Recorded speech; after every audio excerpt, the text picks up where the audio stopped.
We're going to talk about this organ, right, this incredible organ in our body that really shifts dramatically between the ages of 12 and 24. Now, you guys in this room, because I think almost everybody in this room is a parent or works with kids, you guys remember those shifts of that brand new baby and then that 6-month-old that was babbling, and you remember when they started really saying mama, really, they didn't say dada first, they said mama first. You remember those moments of change, and it's incredible when you watch your infant grow into a really adorable or a pain in the bottom toddler.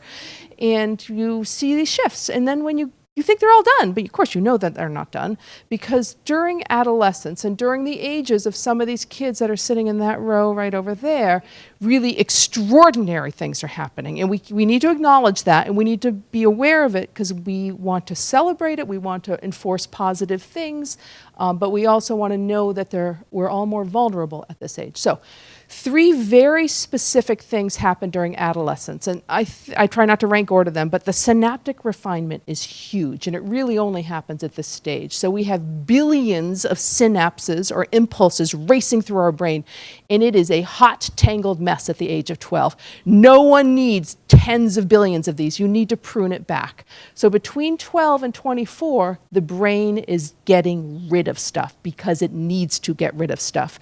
There are times during adolescence where you are losing 30,000 synapses a second, right?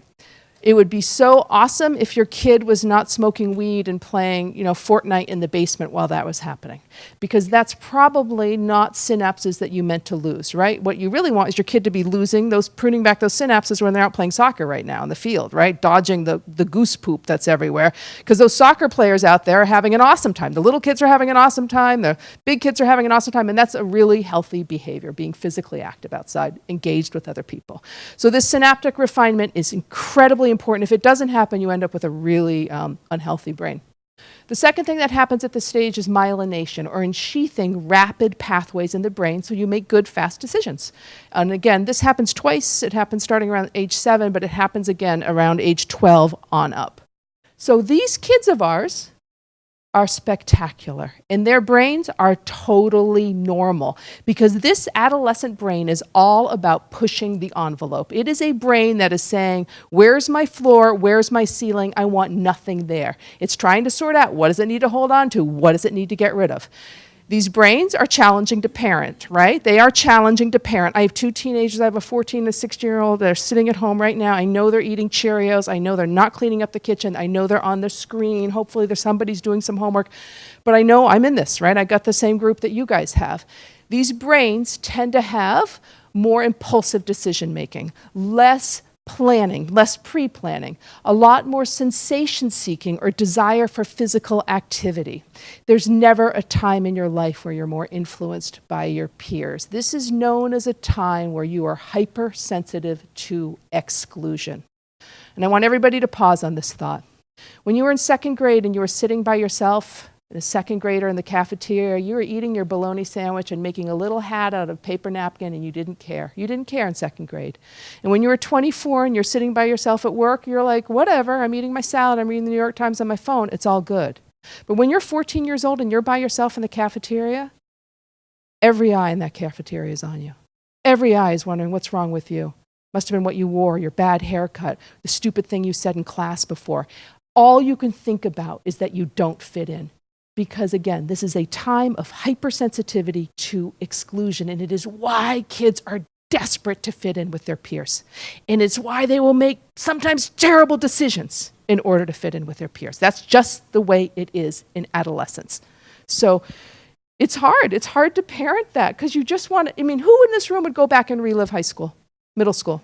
Okay, there's always that one person. There's one person in the room. Let me see that hand again. Where she not middle school. High school you would do, but not, okay. Most of us wouldn't even go back to high school because of that, actually.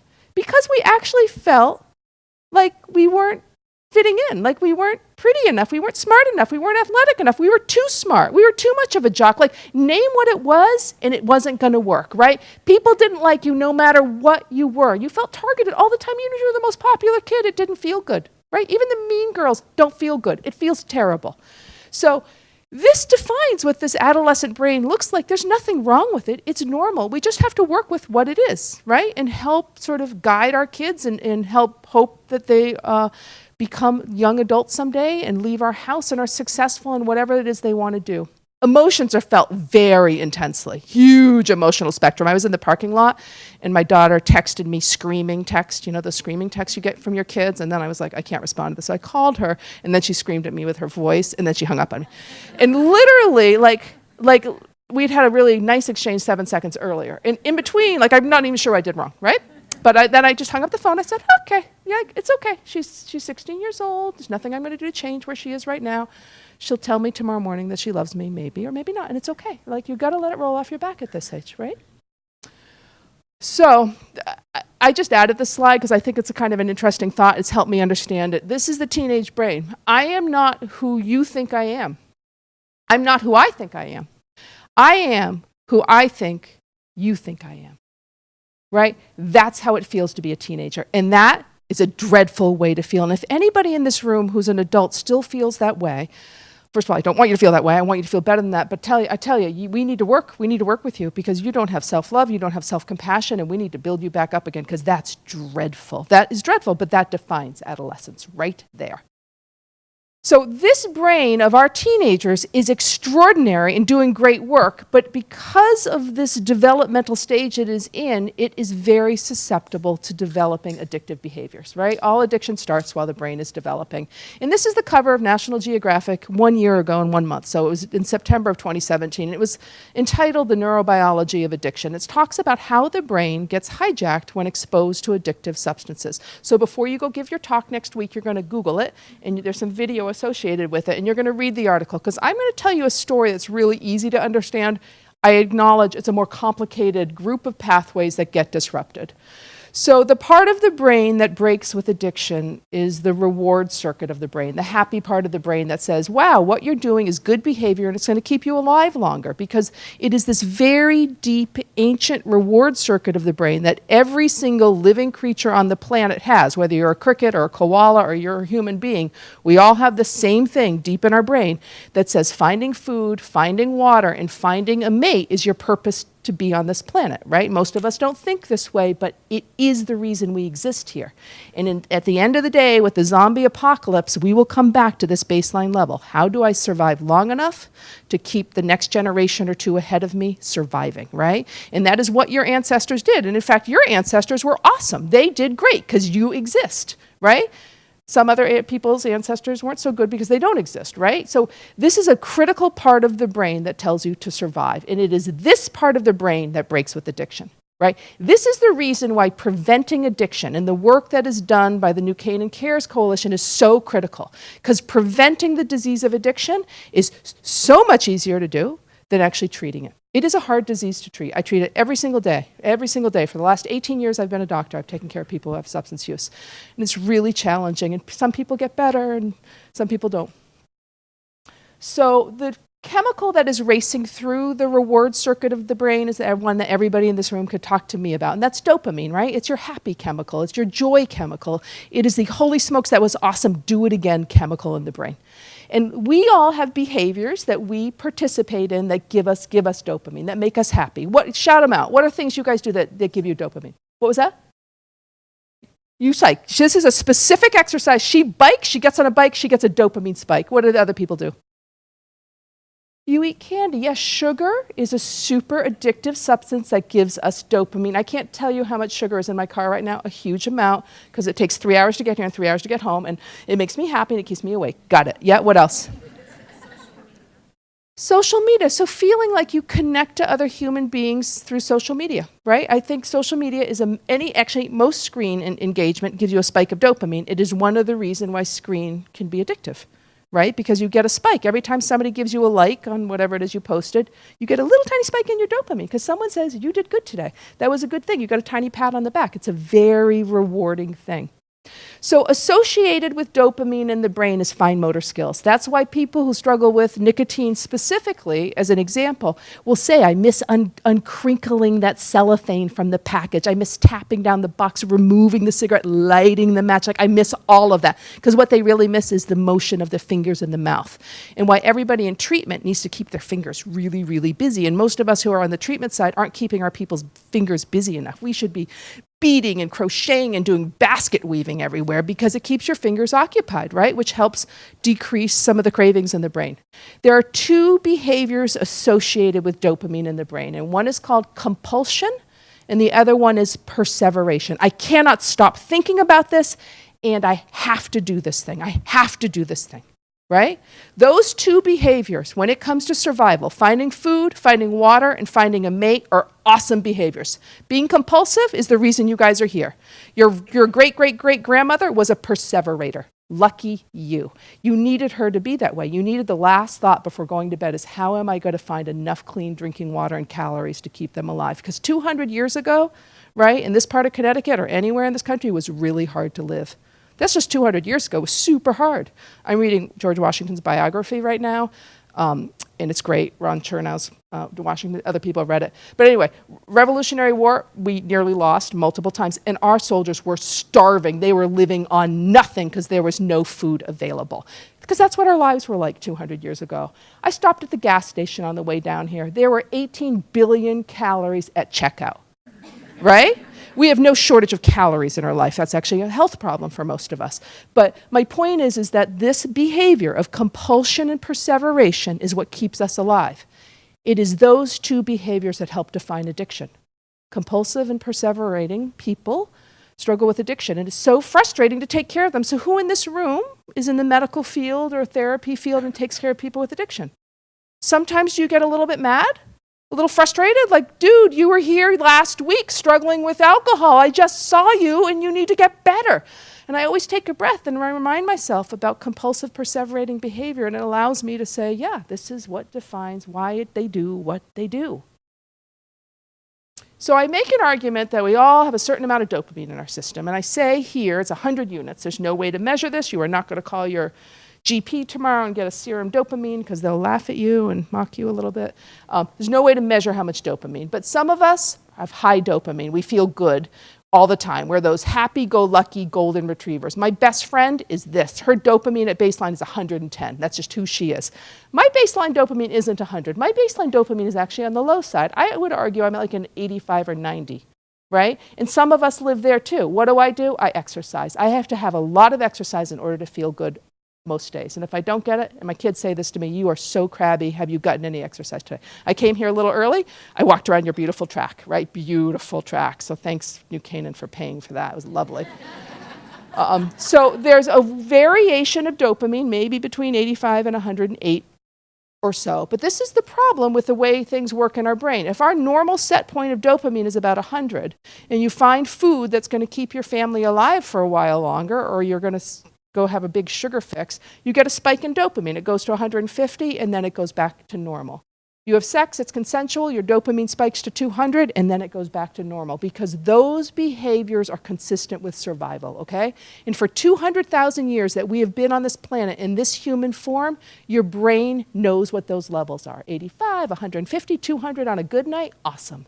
When you use a drug like cocaine, your dopamine goes to 350. When you use a strong prescription opiate, or heroin or fentanyl, your dopamine will spike between 500 and 1,000. You use a drug like crystal methamphetamine, it'll go to 1,300, right? Huge spikes in dopamine when exposed to these substances. Now, we can talk about dopamine spikes for most addictive behaviors, some of which are not really even measurable. So I'm not going to talk you through all of this, but the dopamine is controlled. This equation in the brain is controlled by three things: how much dopamine is produced, how many dopamine receptors receive the information on the other side of the synaptic cleft, and then how many little reuptake vacuums there are sucking dopamine out. Cocaine works in only one way. It affects one thing in the equation. It turns off the vacuums. Turns off the vacuum so the dopamine builds up in the synaptic cleft. You would think that cocaine use would be easy to treat. There's no treatment. For people who struggle with cocaine, there's no treatment besides paying people not to use cocaine. That's about the only thing that seems to work.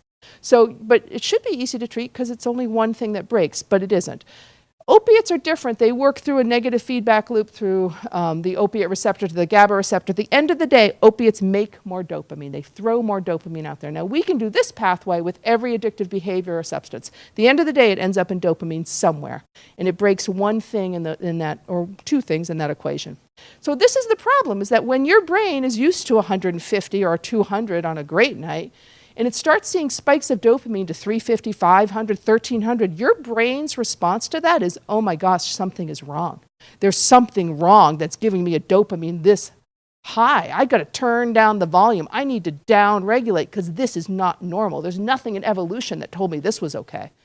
So your brain's response is to down regulate, right? It stops making dopamine. It erases 80% of the dopamine receptor, turns on every vacuum in sight. So when you're struggling with addiction, you wake up in the morning and your new dopamine set point's like a 40 or a 45. You're a miserable person. I'm not talking withdrawal symptoms. You are a miserable human being that does not have survival level of dopamine in the brain. And your brain is saying, you need to fix this. You need to feel better than this. This is terrible. You're desperately trying to achieve homeostasis. That's all you're trying to do. You're trying to feel normal again. So you continue to drink, you continue to use drugs, even though you know it's destroying your entire life, because your brain is so desperate just to feel normal again. You get yourself up to an 85, you're having a great day. It's a really hard disease to treat because it breaks this part of the brain that tells you to live or die every day. And again, if all we can do is prevent, and even 2 people in this room from developing addiction, then we should feel good about that. Because again, we need to fund prevention. And states nationwide do not fund preventive services. I'm glad to be in a school district that clearly makes a commitment to this sort of thing. So it's a concept of a broken brain. I cut out a slide and I regret it. You guys give me a second. Can I unhide a slide? Do you mind? I've been sitting here regretting it and I don't want to regret it anymore. Oh, there it is. Let me unhide it. I changed my slide deck for you guys, and so now I'm sort of like on the fly from current slide. Okay, so let's talk about these 2 people, because this I think this is the reason I do this work, is these 2 people. So this 68-year-old guy, he lives in Darien, okay? And he wakes up one morning, it's pretty early, and his chest is really heavy. He actually feels like somebody may be sitting on his chest, and he's rubbing his chest, and his wife's like, you don't look so good. And he's like, no, it's okay. It must have been what I ate last night. And she's like, you really look terrible. I'm calling 911. And Darien, like EMS is there instantly, and they look at this guy, and they're like, holy smokes, you're having a heart attack, right? And they give him some oxygen, sublingual nitroglycerin, and an aspirin, and a beta blocker, and they put in a big bore IV, like he's crashing in front of them. And they're like, we can get him to Norwalk Hospital. They send that EKG from his living room to Norwalk, and Norwalk's like, up. No, not coming here. Get him up either to Yale New Haven or get him to, what's my other big hospital south of here? I don't know. What was that? Yeah, I need a big hospital because this guy needs quadruple bypass surgery, right? And within 2 hours, this guy's in the operating room and he has quadruple bypass surgery, right? That's how this guy's life is going to look. He's going to be in the hospital for a week in the ICU, and then he's going to be a week in the cardiac care unit. He's going to need a social work consult because he's going to get depressed. He's going to have a new cardiology appointment, new primary care appointment. He's going to go to Norwalk Hospital for his 12 weeks of cardiac rehab. And we just saved his life, which is great. How much money we just spent? Yeah, 200 up. I would say 250. $250,000. That's probably what this guy cost, okay? His next door neighbor in Darien is this 24-year-old girl. She went to Sacred Heart. She got a soccer scholarship there. She went there when she was 18, went to Darien High School, and she had an ACL tear at the age of 19 and blew her knee and blew her soccer scholarship. And she was devastated. She struggled with a little depression to begin with, but when she realized she may not even be able to afford to go back to school and that she'd never get to play soccer again, she was a mess. And she realized she felt better when she took the oxycodone that the surgeon gave her after her ACL repair. And in fact, she kept going back to the orthopedic surgeon and saying, I think I need a little bit more. After 3 months, he finally cut her off, was like, what is wrong with you? You don't need any more. She started to buy the pills on the street at the age of 19, which is a normal process, and then realized she could buy heroin for a lot less money. So she's 24 now, though. This was when she was 19. She really struggled for many years. But about 9 months ago, she moved back home with her mom in Darien. She got out of the bad, unhealthy relationship she was in. She's been going to a Suboxone clinic for the last 9 months. She has a new therapist who's been helping her. She's going to yoga. She's realizing she can be a physically healthy person without being a soccer player forever. She just got a job last week. She has not had a paycheck in a long time. She got her first paycheck yesterday. She's feeling good. But her mom is pretty smart. And when that morning, when she knocks on that bathroom door and it's locked and there's no answer behind the door, that mom freaks out and kicks the door down and finds her daughter lying on the ground, blue and not breathing. She calls 911 first, but then she administers the drug overdose chemical called naloxone, but her daughter doesn't start breathing. At this point, EMS arrives. They have at least 2 vials on them. They also have IM and IV naloxone. It takes 5 more doses of Narcan before this young woman comes back to life. She's brought to Norwalk Hospital ER, and what do they do for her?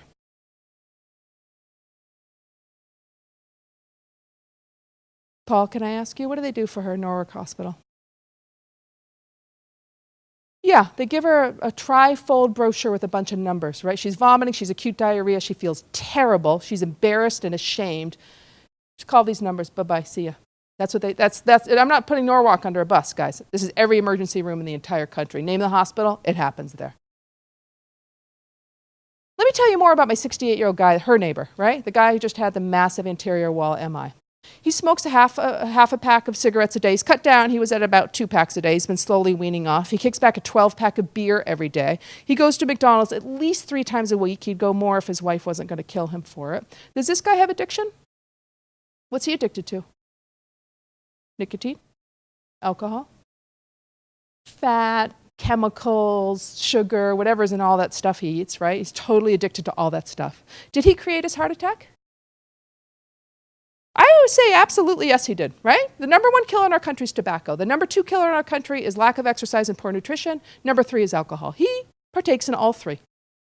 He created his heart attack. 68-year-old guys don't need to have heart attacks. They're preventable. He had a family history of heart attacks, but that doesn't matter. Both of his parents were smokers. Once you scoot the smoking out of the way, most of us are going to live a really, really long time. We just are, unless we have something unlucky happen to us, like cancer, or we get hit by something. So my point is that here's a guy who clearly struggles with addiction. Did anybody roll into his living room or in the Yale New Haven ER and say, you know what, you're an addict. I'm not going to drop $250,000 on you. You created this heart attack. Why am I going to provide you any medical care? Anybody do that to him? Anybody shame him and blame him for creating his disease? Nobody did. I'm a primary care doctor. I take care of chronic disease all day, right? I take care of people who are overweight and just struggle, right? You know how many of my patients are perfect and are doing everything right? Most nobody is, right? Because who in this room is absolutely perfect, right? Maybe you're perfect, my biker over there, right? But in general, we all make decisions that aren't so great for our health. You know, I stopped in New Haven on the way down here and I got myself a pizza because I used to live in New Haven. I know how good New Haven pizza is. But as I drove here dropping like hot cheese on myself, I was like, this is going to make me feel so gross for the rest of the night. I won't have had a salad all day. Why did I do this, right? But my point is that we all do this. And the reason I do this work is I find this disparity in their care so outrageous. You know what they needed to do for that 24-year-old at Norwalk? They didn't need to spend money on her. They needed to pat her on the back and say, you've been doing really well. Your mom told me for 9 months you've been doing great. And let me just remind you, people start to get cocky. Between 6 and 9 and 12 months, that's when people start to feel good again. They feel normal again.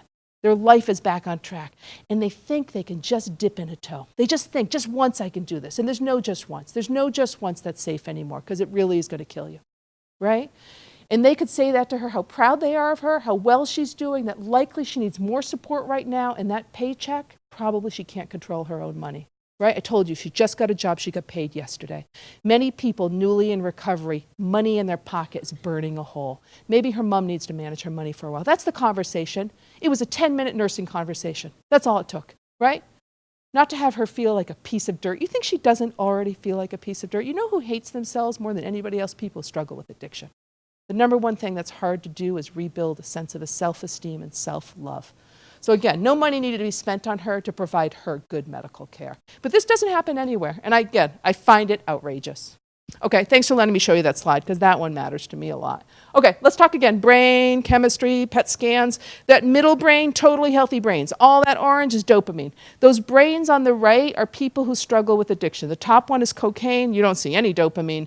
The next one down is crystal meth. That brain, not only dopamine, but that's like a totally messed up looking brain. The third one down is alcohol, and the final one down is somebody who struggles with heroin. I want people to look at that alcohol brain for a second. There's still dopamine on that alcohol brain. Alcohol is a drug in our society that causes a tremendous amount of harm. It does. It causes harm to ourselves personally. It causes harms in our family. A lot of us come from families where there is way too much alcohol consumed. You know, we live in families with alcoholism. But the wheels come off the alcohol bus pretty late in the game, right? It takes a while of us being functional alcoholics before we lose our jobs, we lose our partners, and we get our second OUI, and we're facing actual jail time. So people, a lot of us are functional alcoholics, right? 13% of Americans meet all standards of being alcoholics, and it's becoming a bigger problem, and I would argue it's becoming a bigger problem in communities that have money, and is becoming a bigger problem amongst women, and we're going to talk about that. So what is it our kids can do, or what is it we can do to help our kids? There's three things that cause addiction. The first is a family history or genetics. The second is early exposure while the brain is developing. And the third one is a history of childhood trauma. The childhood trauma I'm going to breeze by just because I have some younger people in the room. So having poor mental health or struggling with anxiety or depression or another mood disorder does not necessarily cause addiction. It doesn't. The problem is that when you're 14 and you have terrible social anxiety, you could barely get yourself to school, and you certainly can't go to a party or join a team, and you realize that when you drink or you smoke pot, you feel better, right? You're the life of the party when you're drunk, right? Then you become a person who has generalized or social anxiety disorder who exposes their brain while developing to an addictive substance. So that is about early exposure. It isn't that the mental health disorder created the addiction. It's the self-medication that creates then the addiction. So the genetics of addiction are unbelievably powerful. It is hard to find any other disease in medicine with this kind of genetics. 50% of all of addiction is defined by your genetics. If you have a parent or a grandparent who struggles with addiction, you have about a 50% chance yourself. So who needs to hear that? Right? Who needs to hear it? Your kids actually need to know that. Now that's a really uncomfortable thing for me to say to you. I think it's uncomfortable for many of us as parents. But I'm telling you, your kids deserve to understand what their risk is of addiction, because they get to influence the next thing entirely on their own. And they get to influence it in this way that almost entirely erases the genetic risk, okay? So when I sat down with my own 3 kids, I didn't go into the gory details. I didn't tell them the who, the what, the why, and all the terrible things that happened. I just said, look, we have strong family history of addiction in our family. You guys are at much higher risk than the average person because of that. And because of that, you 3 sitting in front of me at the kitchen counter need to delay your use of an addictive substance as long as possible, because we need to protect you even more so than the average person needs to be protected, okay? So all addiction is considered a developmental pediatric disease. It starts prior to the age of 23, 22, 24. If you can get to the age of 23 or 24, not having used an addictive substance, the likelihood of you developing addiction is about 1%. If you take somebody who has a genetic history, it's about 3%, meaning that you don't get to entirely erase it, but you get to go from 50% to 3% by just delaying use. How amazing is that? Like, when do you ever get to change your genetic outcome? You don't usually get to do that. And I tell you, when you tell this to kids, that I don't stand there with my glass of wine and be like, don't ever drink, it's gonna kill you, right? I say to my kids, look, your brain is still developing. We know that while your brain is developing, alcohol, marijuana, nicotine, and other substances, stimulants, let's say, impact your brain in a negative way. And for some of us, we're much more susceptible to get grooved down pathways in our brain that will be with us for the rest of our lives. This is a message about delaying use. When you're 15 years old and you start drinking, and drinking here is defined as 2 alcoholic beverages a week, that much, just 2 alcoholic beverages a week. 40% of those 15-year-olds become alcoholics. If you wait till age 21, 7% become alcoholics. So that's about half the national rates if you wait till the legal age to drink. Now that may seem impossible to you guys. Like maybe it is impossible to drink nothing or almost nothing by the age of 21 or 22 or 23, but I disagree with that. I actually think that's sort of like we create a world where we think it's fine to give our kids wine or beer or whatever at the age of 16, 17, or 18. Like we create that situation, right? It doesn't have to be that way. There's a reason, and I'm not saying that when the legal age was set at 21 that people were looking at this data. They were not looking at this data. That was just what they set. Our kids actually are making great decisions. Like they make awesome decisions. And in fact, when I talk to middle schools or high school kids, I just sit there and say, you guys, your generation is doing so much better than any generation 50 years back. Like you guys are fabulous. You're drinking at really low rates. Your use of illicit substances other than marijuana is really low. And when you ask a 14-year-old, I got some young people in the room. I don't want to call you guys out because it's kind of mean. But can I ask you, what do you guys think of cigarettes? Yeah. You should never use them. Yep. Any other words you would have to describe cigarettes? Yeah, they're definitely addictive. Absolutely. They're actually one of the most addictive ones there is. Most people say they're disgusting. I have kids say revolting, right? They're disgusted by cigarettes. This generation, you guys remember when they were toddlers and they were in the back of the car and they're like, Mommy, somebody's smoking. And you're like, I know, it's not illegal to smoke. But they acted like possibly you should call the police. Do you guys remember that? Because smoking has become so outside the norm. Now, some of us in this room still struggle with a nicotine addiction. I value that. I'm not shaming anybody, but my point is it's less and less and less. And this generation here will eradicate paper cigarettes because they are disgusted by them, right? Because public health messaging really works. This is the problem.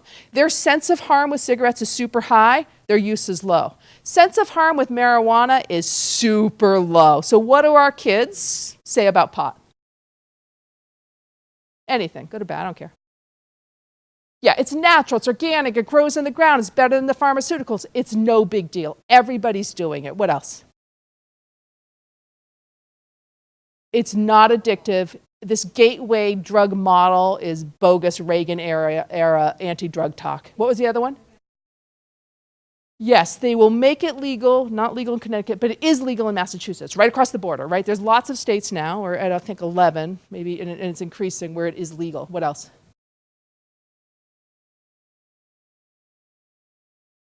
Wow. So nobody's ever said that one. She said it's in TV shows and movies. It's so normalized behavior that it looks the way that cigarettes did for us, right? That it's just sort of been embedded as normal behavior in their cultural media. Okay.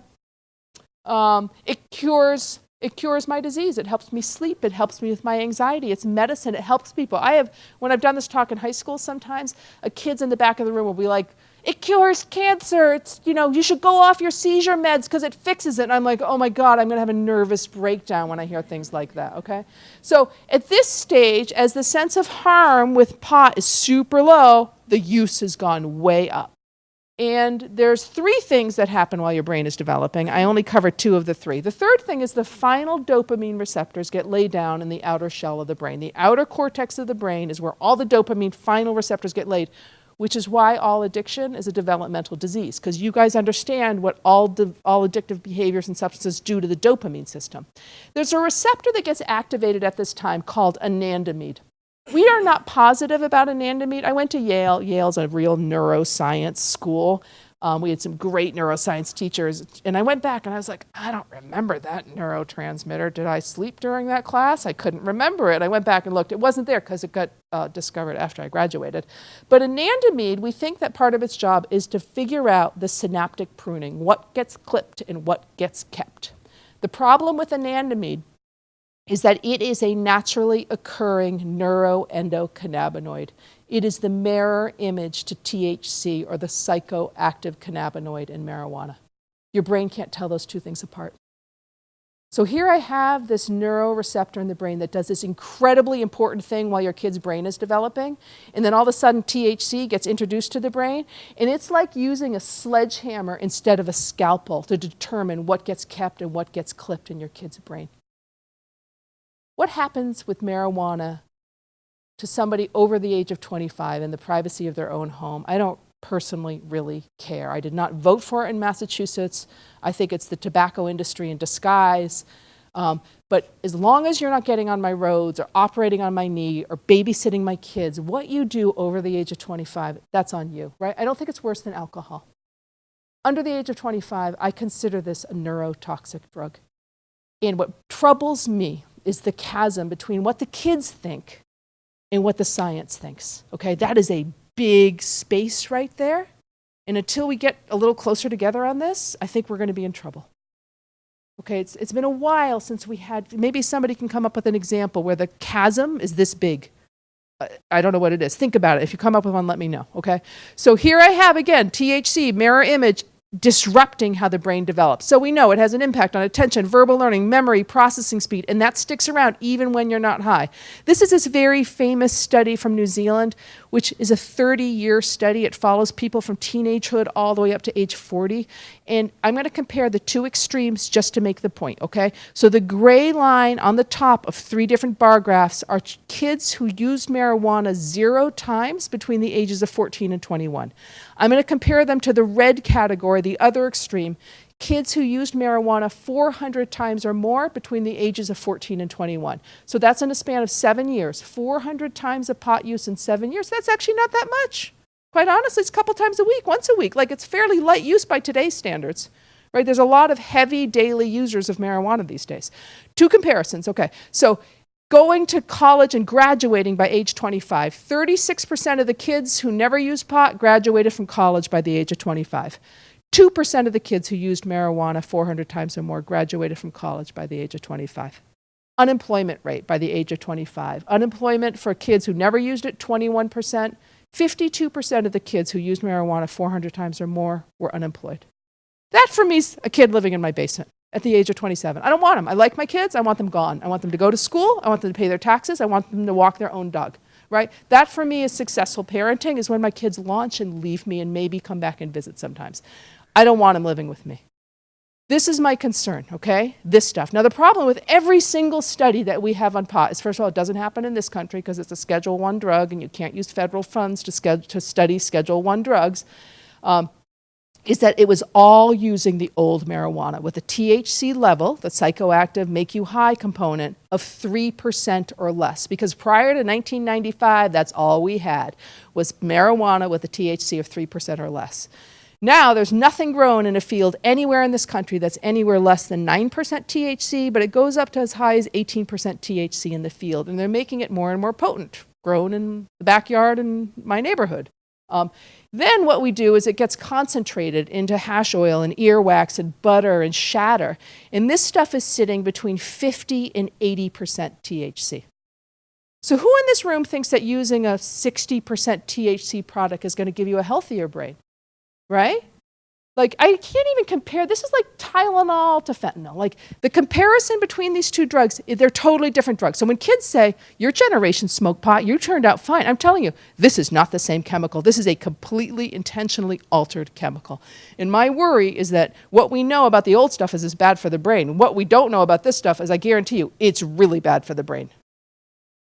Gazillion ways to get pot into your system. You can drink it in beer and milk and eat it in spaghetti sauce. You can rub it on your skin in a salve. You can put it under your tongue as a tincture. You can vape it. You can eat it. You guys now know enough to understand that all addiction starts while the brain is developing. Who is the marijuana's industry? Who is their market? Children, right? They're not going after you. They're not going after me. I don't know how old you are, but we're too old for them, okay?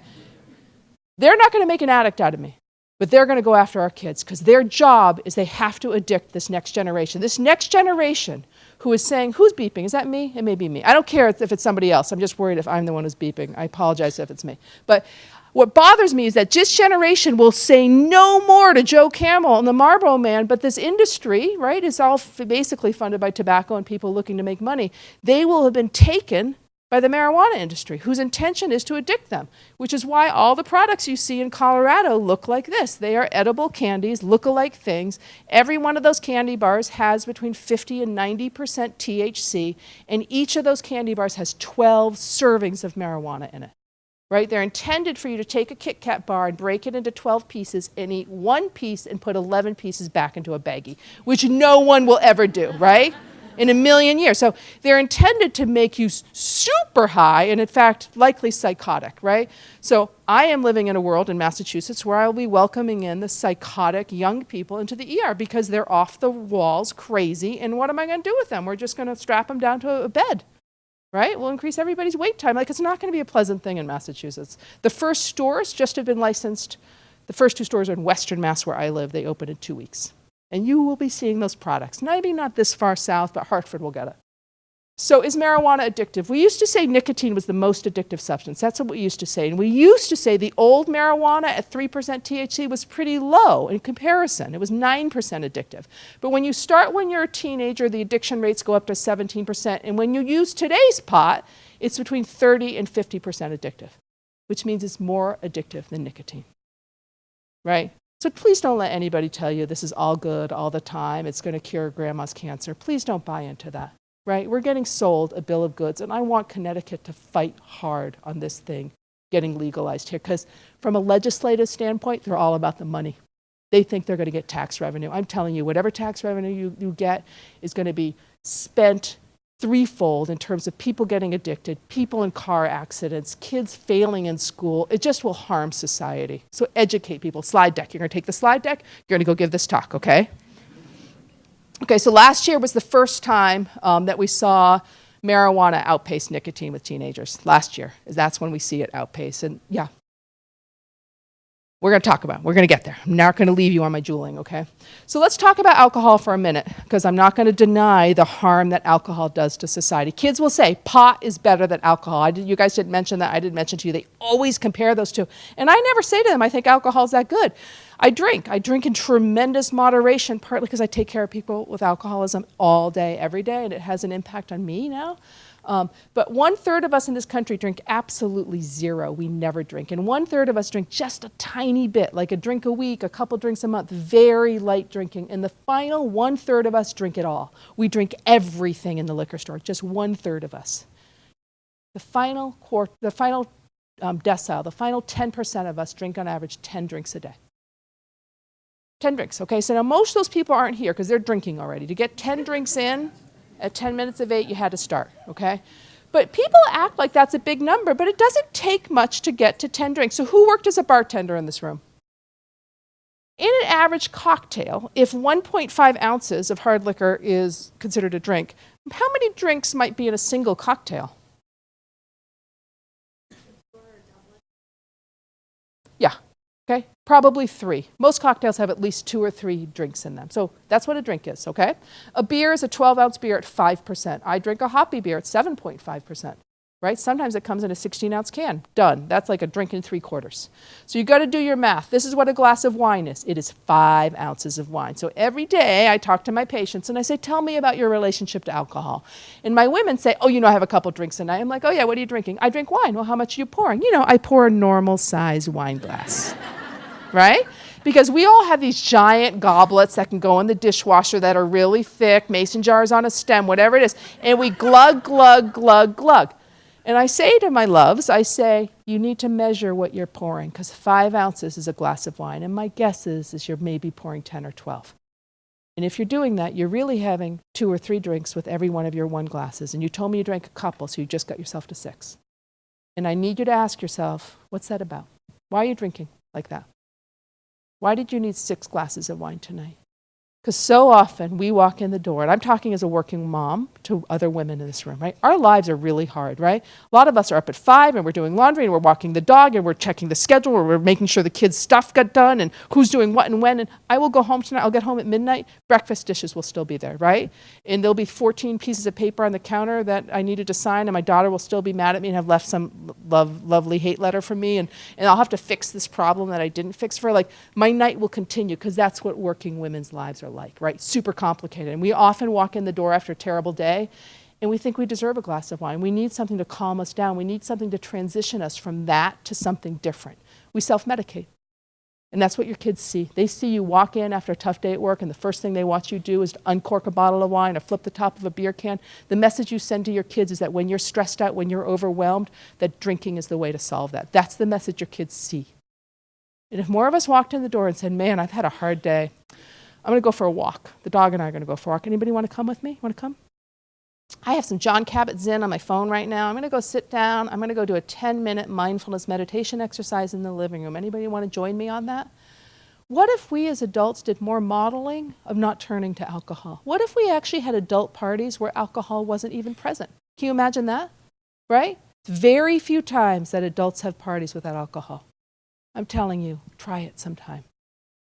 Most of us don't really need it. It's not worth the calories, right? Hit menopause, it ain't worth the calories. And the industry is targeting women. It used to be, so I trained at Old Boston City Hospital, and my dad trained there 50 years prior to me getting there, and all we did was take care of alcoholism. That's what we did. We're specialists in it at Boston City. It was a great place to train. And back in the day, the ratio of alcoholism, men and women, was 9 to 1. 9 to 1. I had a handful of women I took care of, almost none. The ratio has now shifted to 6 to 3, male to female, and that has happened in 15 years. Very fast transition of more women struggling with alcohol, and it's because of this, right? You women, us women, are getting taken advantage of by the liquor industry. There's no health benefit to alcohol. I don't care what anybody tells you. The amount of alcohol that may have some health benefit, an ounce a day maybe, who's going to open a bottle of wine for an ounce, right? It will be bad in 3 days. It is the liquor industry that funds that, right? Exercise, eating well, having connections to other human beings. Those are the healthiest things you can do. Don't drink. Don't think you're being health beneficial by drinking. Okay, this is something I think is interesting. Parents will say to me, I want to teach my kid to drink before they go to college. I want to train them so they can know what's too much. And I'm like, oh, no, that's still a terrible idea. First of all, it's illegal to give an underage person a beverage, including and most especially other people's kids. So don't think that hosting the after football party at your house, you're helping anybody. You may think you're keeping those kids off the road. You're taking a person that you don't know that much about, because they may or may not be your own kids, and you're exposing their brain to an addictive substance. That's what you're doing. And so when they've done studies on this, parents giving alcohol to their kids, what it shows is that these kids have higher rates of alcoholism and binge drinking behaviors. You are not training them to be better drinkers. You're just exposing them to a drug that's harmful, okay? People will say to me, but in Europe, they drink all the time in Europe and they're fine. I'm like, I've been hearing that for years, so finally I was like, let me look at the data of alcoholism worldwide. Ready? Okay, addiction rates of top 25 countries in the world, there they are. Every one of them is in Europe, with the exception of South Korea, South Africa, and Australia. Now, Eastern Europe has huge rates of addiction to alcohol, but every other country is up there. Every European country. US and Canada aren't even on that, okay? So don't tell me the Europeans have it all figured out. I don't buy it.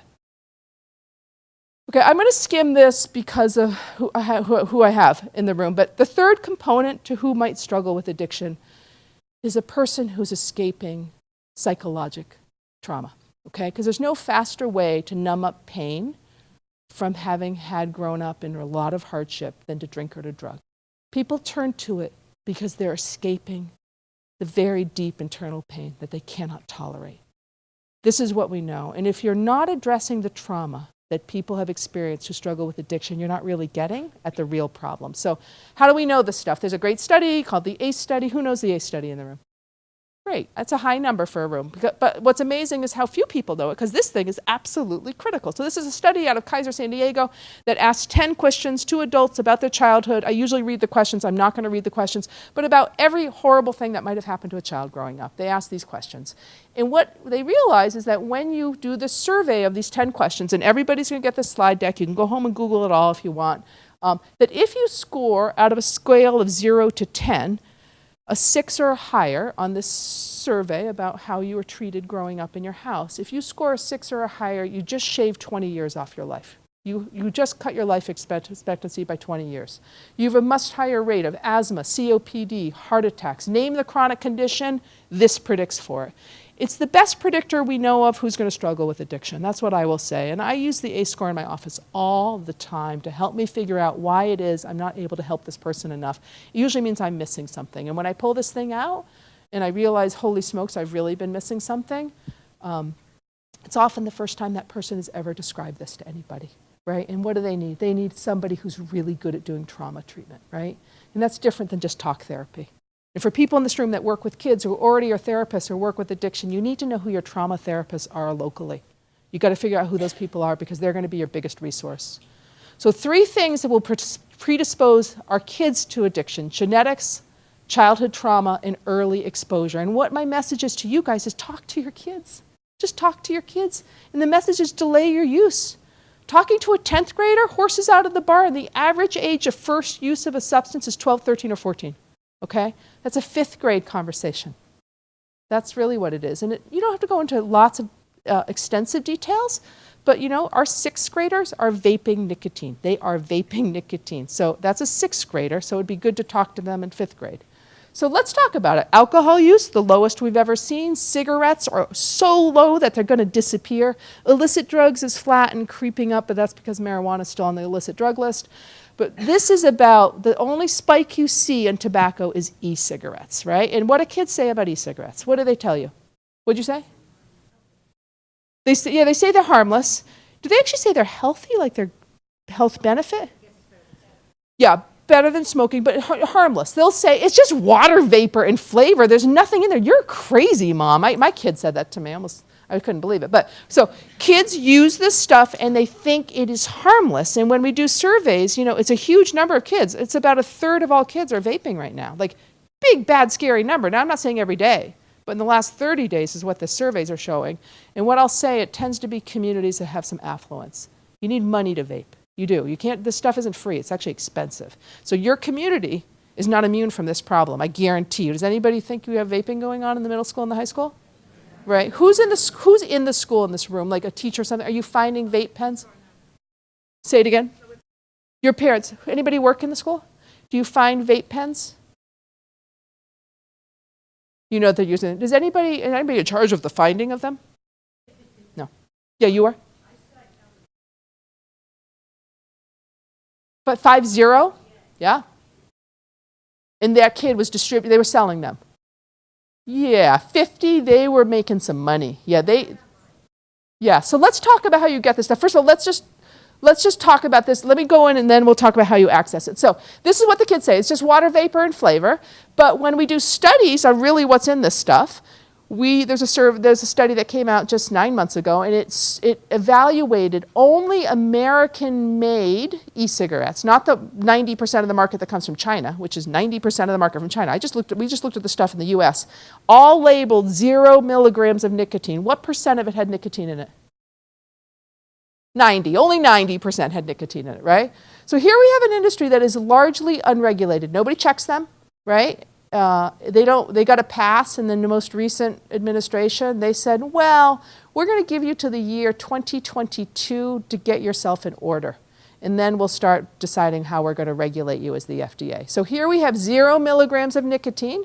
90% of it has nicotine in it, okay? So here I have these kids who think it's nothing. Water vapor and minty flavor, all good, but yet they're getting addicted to nicotine, which is a super addictive substance. It's one of the most addictive substances. So, and this is how the stuff looks, right? It is billed in 1,000 different ways. It comes in a little container that looks like an apple juice box in a kindergarten class. It looks like Ready whipped cream. It comes in vanilla wafer flavor. Google it tonight, guys. Look at all the flavor of e-juice that you can buy. Thousands, and it's targeting our kids, right? This is not for a truck driver who's trying to stop smoking. That's not what this is intended for. It is intended to addict our kids. Again, your job when you're selling an addictive substance is to make sure the young people get addicted. So of course they're putting nicotine in it. Why would that surprise anybody? I'm not paranoid. I'm not a conspiracy theorist. This is common sense stuff. And don't you think we could regulate this? Don't you think the government could say, oh no, you can't do that anymore, it's bad. That's the government's job, is to protect us. They're not protecting us on this. The FDA stepped in for the first time about a month ago, and they wrote letters to some of the main people and said, you stop that now. Useless, that's useless, right? You need $1 million fine and you're not allowed to ship to Connecticut. That's what you're gonna do. So where do people buy this? Online, right? And how old do you have to be to purchase it? 18. And how are you 18 online? I'm 18, right? That's all it takes, okay? That's all it takes. So what do you need to buy something online? A credit card. Now, some of our kids have credit cards, right? Or debit cards because they have a bank, or they got a $50 Visa gift card from their grandparent for Christmas. Who remembers where their kid's gift card from Christmas was spent? I have no idea. They got some gift cards, but I didn't track it. I wasn't paying attention. I don't know. They used it. They probably bought clothes, but I don't know. So my point is kids, even our kids who don't have credit cards, sometimes have access to online purchasing. The other thing is my Amazon account is off and up, right? It's just up because I forget to exit out. And I follow what we're buying, but sometimes we're wicked busy. Do I follow everything? Sometimes my husband buys crazy stuff on Amazon. I don't know who bought it. I would be alerted, I think, in my own head if I saw a vape product get purchased. You've got to pay attention to the best of your ability. My kids have bank accounts and debit cards now, and I'm their co-signer on their bank, and so their accounts pop up on my phone, and I track what they buy, right? They buy clothes and jewelry. But if they had an Amazon purchase and I didn't know what it's for, I would say, what's that Amazon purchase? And they'd say, oh, it's for Sydney's birthday. And I was like, what'd you buy her? And they would tell me, and I'd be like, okay. But you got to pay attention, because our kids get access to this, okay? Or they buy it from their friend at school who's distributing it for money.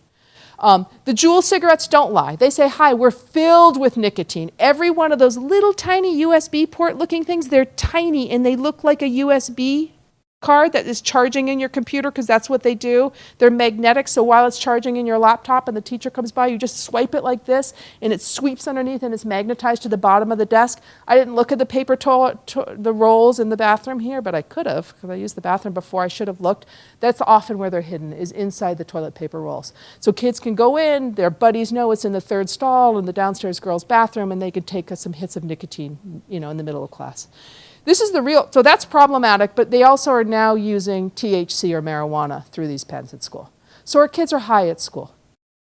That, for me, is a massive problem. Like, both of these are massive problems. And this is what this generation's doing. They're not doing other stuff. They're not doing some of the stuff I did in the 80s, right? But they're doing this other stuff, and we're allowing it to happen as society because we're not regulating it. So the Juuls are equal to a pack of cigarettes, and in fact, they're more addictive than a pack of cigarettes, because when you smoke a cigarette, that first 1/3 has the nicotine in it, and then as you smoke through that final 2/3, the nicotine goes down.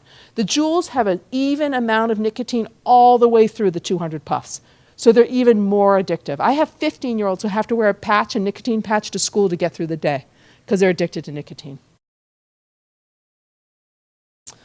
Okay, so let's just spend, I know Red Sox, Yankees are occurring, but I want us to spend a few minutes on opiates, because I think in today's day of 2018, we have to acknowledge it, right? It's a massive, massive health crisis in our society.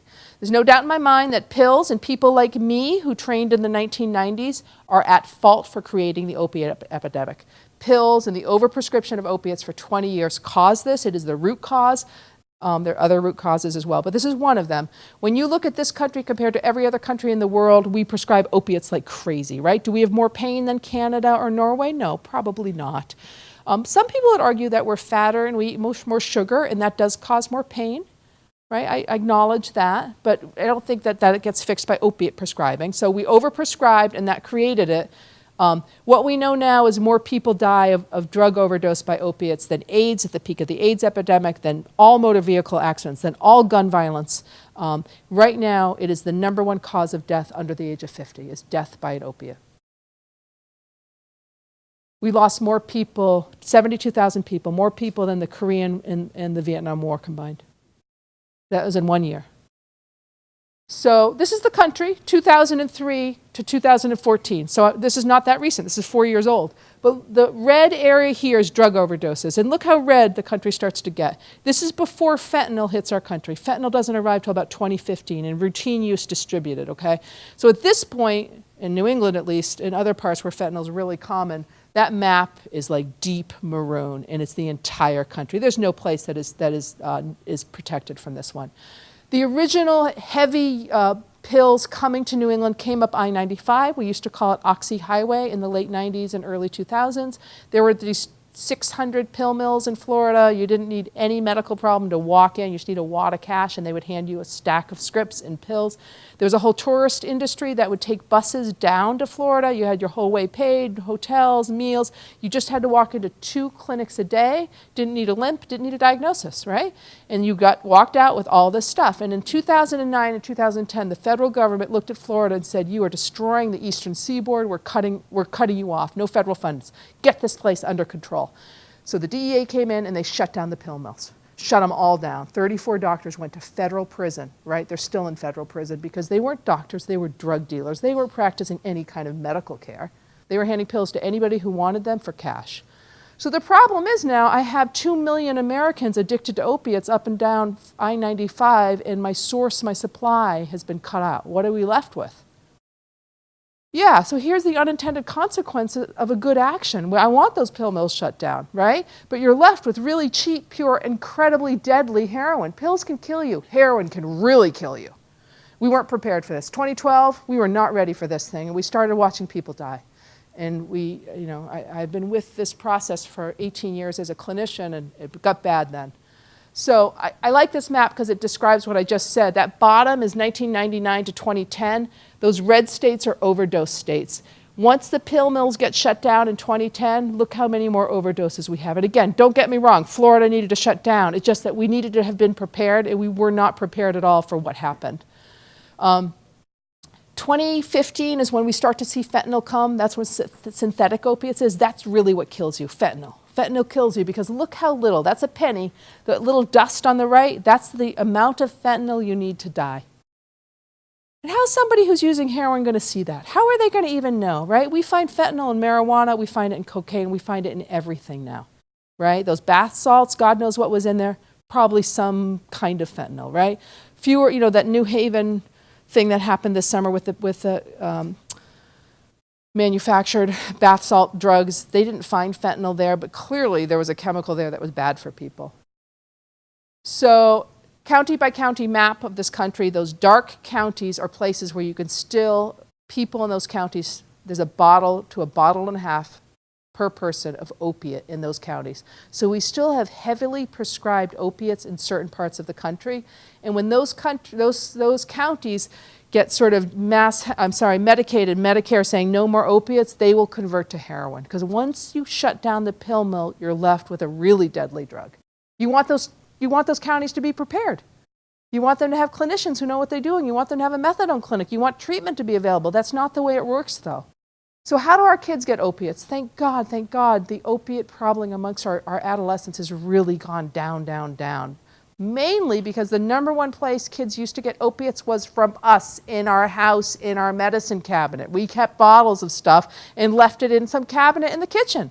And your teenager at 15 started taking it. So most of us don't have this stuff in our house. And I'll be honest, if you have anything at your house, you have an old bottle of Vicodin or Percocet or something that you're saving for a rainy day, well, first of all, unless you're actively using it, get it out of your house. Even a bottle of Xanax or Valium, they all have street value. Get it out of your house, bring it to a drug take-back place. And most police stations in Connecticut have that now, and you guys have that. It's anonymous. Just drop it off. Anything you have. Go to your parents' house because they've got pills that don't belong there anymore, and they're confused. Get them out of their house. If you have pills you're actively using, get them under lock and key.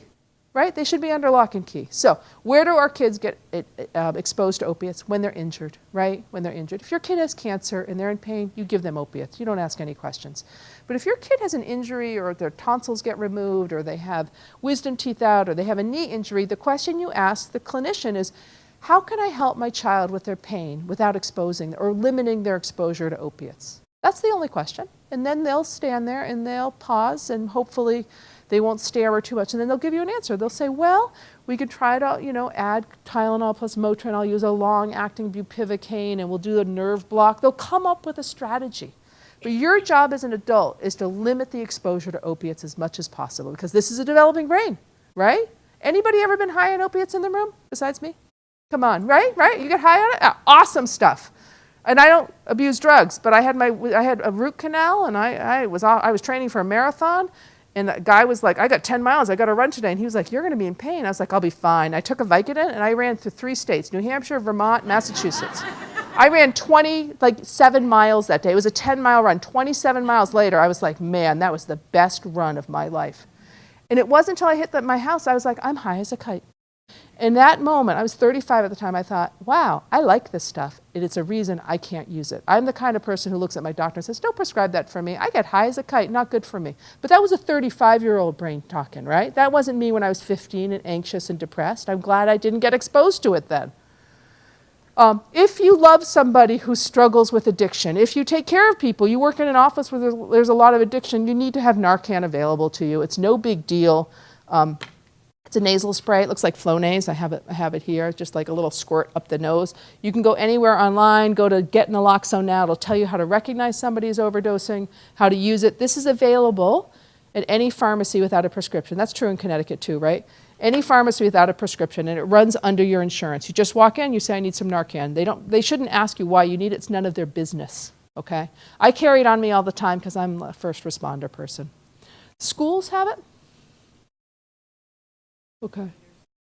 The nurses are trained, but do they have it? Yes, they have it. Okay. So I'll say New Canaan then is one of the only schools I know of in Connecticut who's done that, and thank God for that. Because quite honestly, we don't know what's going on in the school. There's a gazillion EpiPens floating around. We know that. I'd like to have one Narcan in the school because you don't know whether it's going to be a teacher, a visitor, or a kid. Right? A kid goes down, is not breathing. Are you going to cause them any harm? You always call 911 first. Will you cause them harm if you administer Narcan? No, no harm. I don't care if they're having a seizure. You're not going to hurt them. You may not have helped them, but you will not hurt them. And the faster you can get somebody breathing again and get oxygen to the brain, the better it is, okay? Connecticut's a little further behind in terms of Narcan distribution, right? Every patrol car in Massachusetts carries Narcan. Every school has Narcan in it. And I'd like Connecticut to get there. You know, it didn't take a legislative action in Massachusetts. Just the school nurses got together at a conference and said, we're going to get Narcan. The company that makes Narcan gives it to schools for free. Doesn't cost the district anything. So good for New Canaan for doing that. Okay, people get better with addiction, but it's not easy. It's hard to get better, and that's why this is all about prevention. But to get better, it takes a lot of different things. Everybody needs a sober, stable housing situation. If you're going back to an unstable situation, you're going back to live with the bad girlfriend, you're not going to get better. I guarantee you. And what we do not have in this country is long-term sober living. We're missing that everywhere, and it's a massive problem. So the next time somebody comes to the New Canaan Select Board and says, I want to build a sober house, I hope people in this room show up at that meeting and say sober houses are good for our community because we need more of them. We need 20 times more than we have. So don't be not in my backyard about that. People in New Canaan struggle with addiction. They need a place that gives them the support that they need to stay better.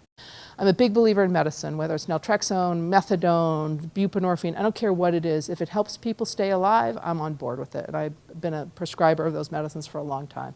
Therapy, trauma work, medicine for psychiatric illness, peer-to-peer recovery, 12-step, I don't care what it takes. It usually takes a lot of things for people to get better. So these are all books on addiction that I think are good. This is a good time. If you think you're never going to get the slide deck or bother opening it because you're too busy, this is a good time to take out your smartphone and take a picture because these are great books.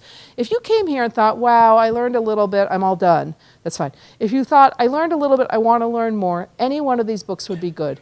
The middle top book called The Body Keeps the Score is the best book on trauma I've ever read. So if you're in a helping profession where you take care of human beings, you might want to read that book. It has changed how I am as a doctor. My husband read it too. He's also a doctor. It has made us much better at our jobs. That book has really shifted me. That's a great book. But who's read any of these books? What did you guys read? Beautiful Boy. Heartbreaking. A beautifully written book about a dad who's a journalist watching his son Nick struggle with addiction. And you don't know how Nick's even going to make it, right? It's a beautiful, I cried, like, reread those books, heartbreaking. And then Nick, the son, actually came out with a book called Tweak, about sort of his next stage of his life, because Nick's doing well. And then David Sheff wrote that book called Clean, about sort of the failed addiction treatment programs that we have in this country. Anyway, these are great books. I have a website, it's my name, ruthpotee.com, and on it is a calendar. I come to Connecticut not so much. I come maybe once a month or so somewhere. But I have videos of this talk. I mean, I change my talk all the time, but a talk like this, if you thought, wow, I wish my sister-in-law had seen her, go to this website and send it to her. It's fine with, I mean, whatever. Go give the talk to her at Thanksgiving. Do whatever you want. But that's my website. So I have time for questions for sure, for those who don't have to leave, which is also fine if anybody has to leave. I'm probably not going to stay to do personal talk, which I usually do very long because I have a 3-hour drive, and I'm sorry about that. So what questions do people have? Yes? I can't get any advice to get a kid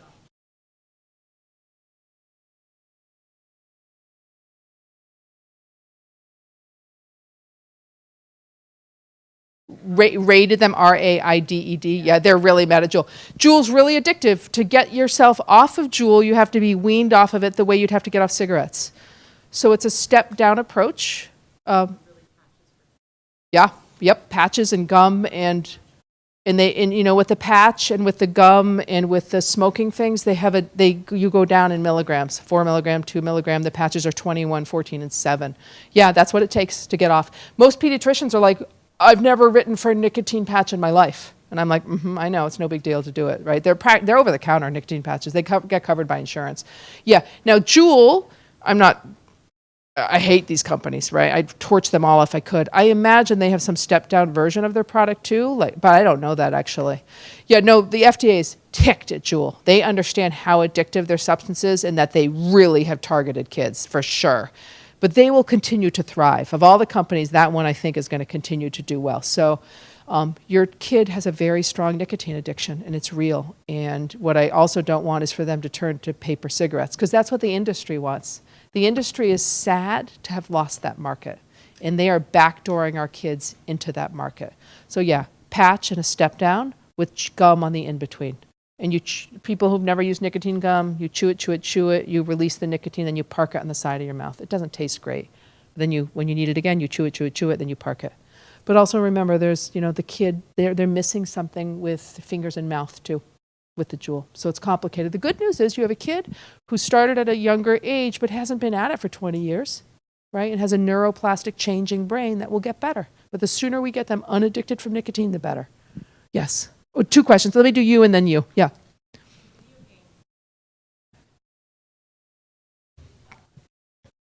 Oh, yep, they do. Video games can be, for some of our kids, unbelievably addictive.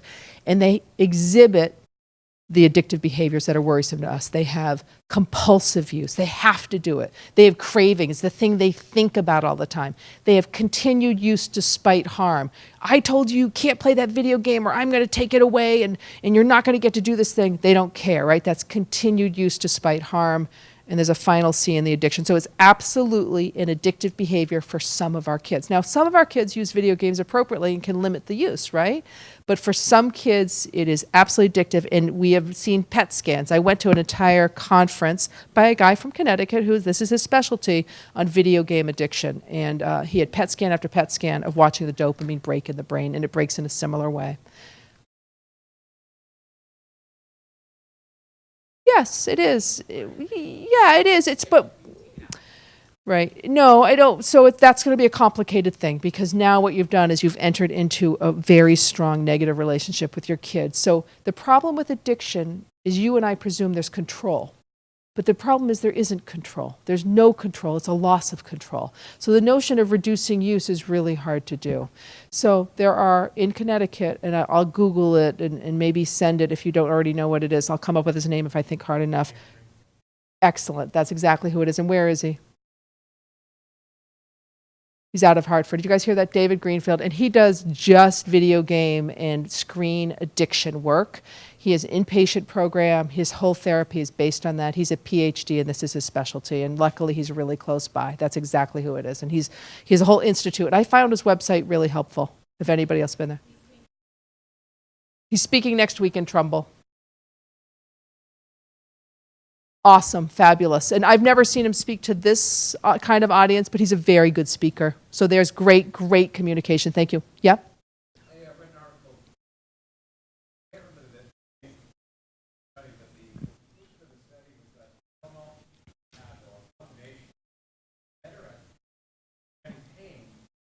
It is. Exactly what he just said. It was actually a study, and the CDC has been promoting it quite a bit, but Tylenol is different than ibuprofen. And I have to say, most people don't seem to know that, right? I know that, and people in medicine know that, but most of us think it's the same drug. It isn't. Motrin and Advil and ibuprofen, that's the same drug. Tylenol, totally different. One goes through the kidneys, one goes through the liver. When you use them together, not alternating them like you had when you had a baby with a fever, but when you use them together at normal doses, they are more effective than 5 milligrams of oxycodone with fewer bad side effects. So that's what we do for pain management. But it takes a little more work to sit down and be like, this is the amount of ibuprofen I need you to use, and this is the amount of Tylenol. And I do this because I have arthritis. I feel like I'm taking a whole handful of drugs, because I am. But it's okay, right? It's all good. I'm taking the right doses, but it's like 5 or 6 pills in a cup in my hand. But that is exactly right. And that's the first thing we should be doing for pain management, even post-surgery, post-wisdom teeth. Like, that's first. The opiates are sort of when things are out of control. Yeah. Yeah. Yeah. Yeah, that's great. Yeah. So that's good. So there's a testimony. So do you guys know, so who in this room has had either a root canal or wisdom teeth out, and how many opiates have you been given? Oh my God, what? What year was that? Oh, you had shoulder surgery. 90 is a lot for shoulder surgery too, but wow. Shoulder surgery is painful. And how much did you use? You used 0? Wow. So this is what we find is that prescribers give you 30, 60, or 90. Has to be in some 30, like we can't do 8. We just can't ever write 8. And then when we ask people, how many did you use? They use almost none of it, right? So the average wisdom tooth person, because I've asked thousands of people this question, how much did you use with your wisdom teeth?